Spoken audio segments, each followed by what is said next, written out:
চাই যে আমার টাকাকে ভালোবাসবে না, শুধু তোকে ভালোবাসবে। হ্যাঁ বাবা, ও গরিবের ছেলে, টাকা পয়সার প্রতি ওর কোনো লোভ নেই, ও শুধু আমাকেই ভালোবাসে। ঠিক আছে ফুলমণি, তুই ভেতরে যাও, ও আসলে আমি ওকে পরীক্ষা করে নিচ্ছি। ফুলমণি, মালটা আসছে, দেখি আজ আমি ওর সততার পরীক্ষা নেব। ফুলমণি, এ কি এত টাকা?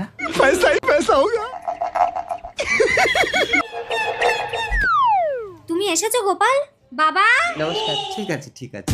তোমার নাম কি বাবা? গোপাল। তুমি কি আমার মেয়েকে ভালোবাসো? হ্যাঁ আমার এই টাকা পয়সার প্রতি তোমার কোনো লোভ নেই তো? আঙ্কেল, আমি গরিবের ছেলে, টাকা পয়সা চাই না, আমি আপনার মেয়েকে চাই। খুব ভালো খুব ভালো। দেখো তো বাবা এই ভিডিওটা।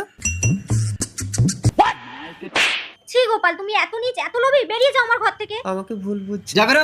আরে এইসব গরিবের ছেলেরা লোভিয়া, এদেরকে কখনো বিশ্বাস করতে নেই। সামান্য 5,000 টাকার লোভ ছাড়তে পারলো না। বাবা, এই তো তোমার টাকা। তার মানে ছেলেটা টাকা নেয়নি।